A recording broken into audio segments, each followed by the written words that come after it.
Okay, so let's take a look at exercise 11.2. So in this demo, I'll just take a look at the solution and walk through it with you. And if you want to learn more about it, you can go ahead and go through the exercise yourself to get familiar with all the things that are happening. So in this particular exercise, what we're going to have is several pieces. So we're going to have the FPGA piece. So we've got an FPGA VI that's running. That's going to be communicating with our RT host VI.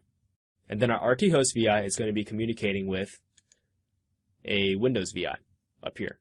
Okay, so this one's going to be our user interface.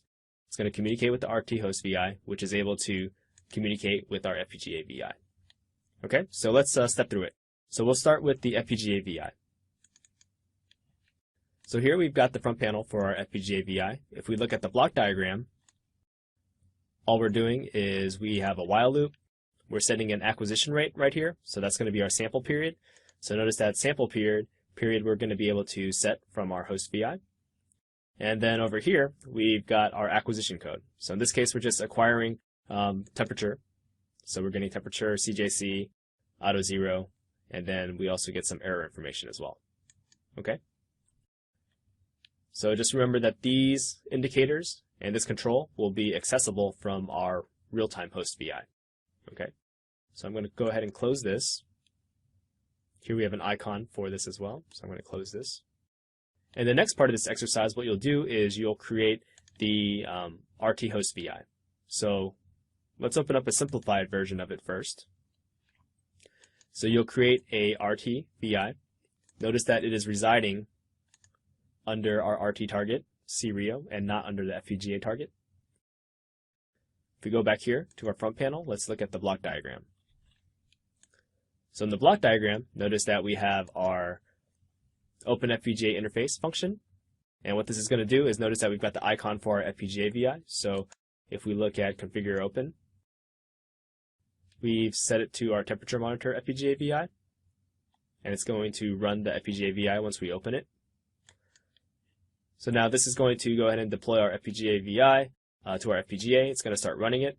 And then when we enter this part of the code, we are going to write and read control function. We're going to use that one to look at the latest values and update the latest values for these particular controls and indicators on our FPGA VI. So these should look familiar: temperature, sample period, CJC, auto 0, and status. We just saw them on our FPGA VI. So from here, what we're going to do is we're going to allow our RT VI to update the sample period. So that's going to set how fast we are going to acquire our temperature data on our FPGA VI.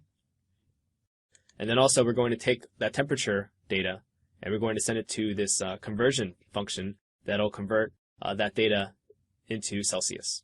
Okay, so now we're going to have temperature displayed in Celsius. Okay.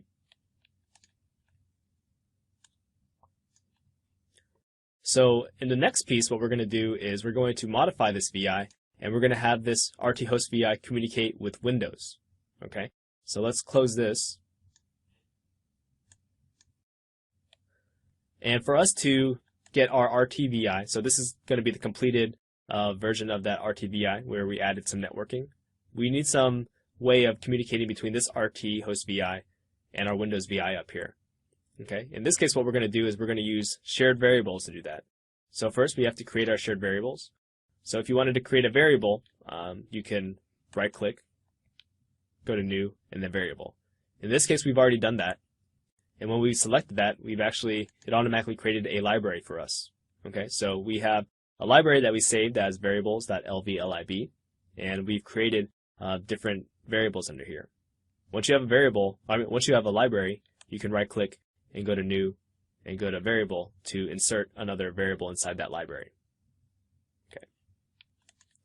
So let's take a look at a couple of these. So first, we have a variable where we're going to communicate between the RT host and the Windows VI. We're going to do temperature in Celsius. So let's right-click and look at the properties for this. So notice over here that we've given the variable a name, and we also have to set the variable type. So because we need to communicate over the network, we need to make sure that we select Network Published. Okay. Notice that also on the RT FIFO category, we have enabled the RT FIFO so we can keep the determinism in our RTVI. Okay, so let me cancel out of this. And in a similar way, we also have stop and the DT as well. So if we look at that one real quick, I'm just going to go to properties. Notice that this one is also network published.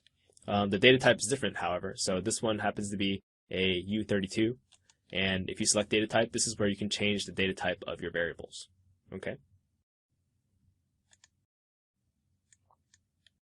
Okay, now that we've created our variables, let's go ahead and look at what we've done to modify our RT host to write and read from those variables. So let's take a look at the block diagram here. Okay, so at the beginning, what we've done is we've initialized these variables to some known values. So we've initialized it to a DT of 500 milliseconds. We're also resetting the stop button to false. And then here's our familiar code of opening up the FPGA reference.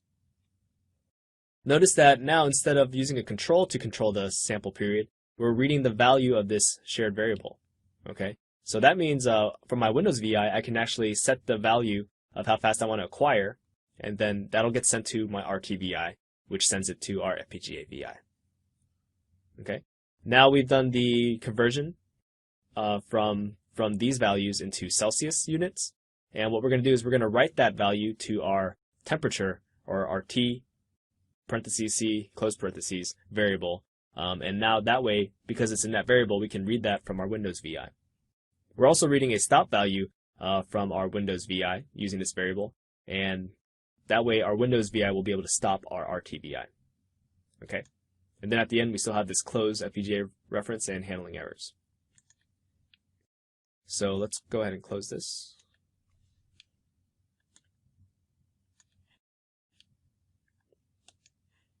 I'm going to close this as well. Let's go to our Windows VI. So in our Windows VI, notice that it looks more like a GUI. Because it's running on Windows, we can have a user actually run this VI and adjust the alarm level.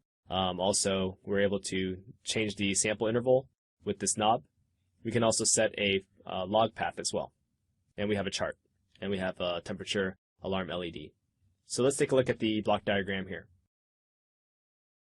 So in this block diagram, what we have is some code for Windows, but what I want to bring your attention to mainly is these shared variables. So remember, these are the same shared variables that we created on our RT target, and now we're able to communicate over the network with them with our Windows VI.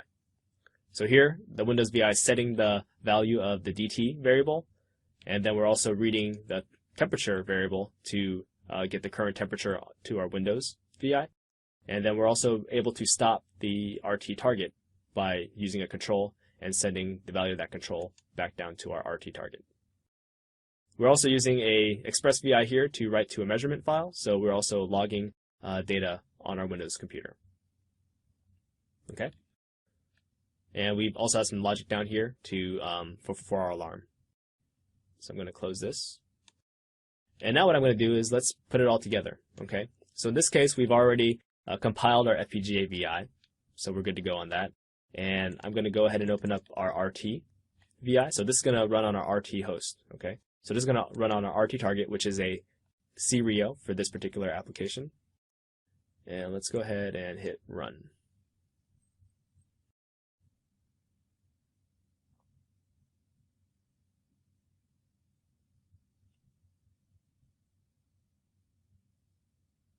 Okay, so now it's deployed, and now our RT VI is now running. Okay, so notice it's getting some temperature values. Okay, now what I'm going to do is I'm going to go to my Windows VI, and I'm going to run it.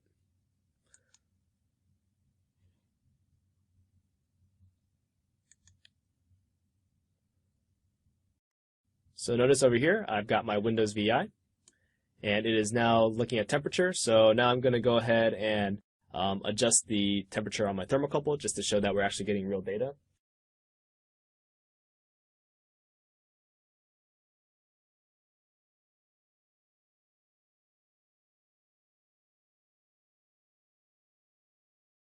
So it looks like I'm warming up my thermocouple now, and we are actually getting real data on here. Okay, so we've tested it. Looks like things are working. So another thing I can adjust is I can adjust this alarm level. And notice that if the temperature is above 20, I get this LED come on. Also, I can adjust the sample interval. So if I want to make this smaller, I can acquire data faster. So notice now that it's acquiring much faster. Or I can make it acquire data slower too. Okay. So now I have a UI here. I have a VI running on my RT target, and I also have FPGA doing the acquisition. So what I'm going to do now is I'm going to hit stop RT, and we should see the RT target or RT VI stop. So let me click that. And now we notice that our RT VI has stopped, and now I'm going to also stop my Windows GUI.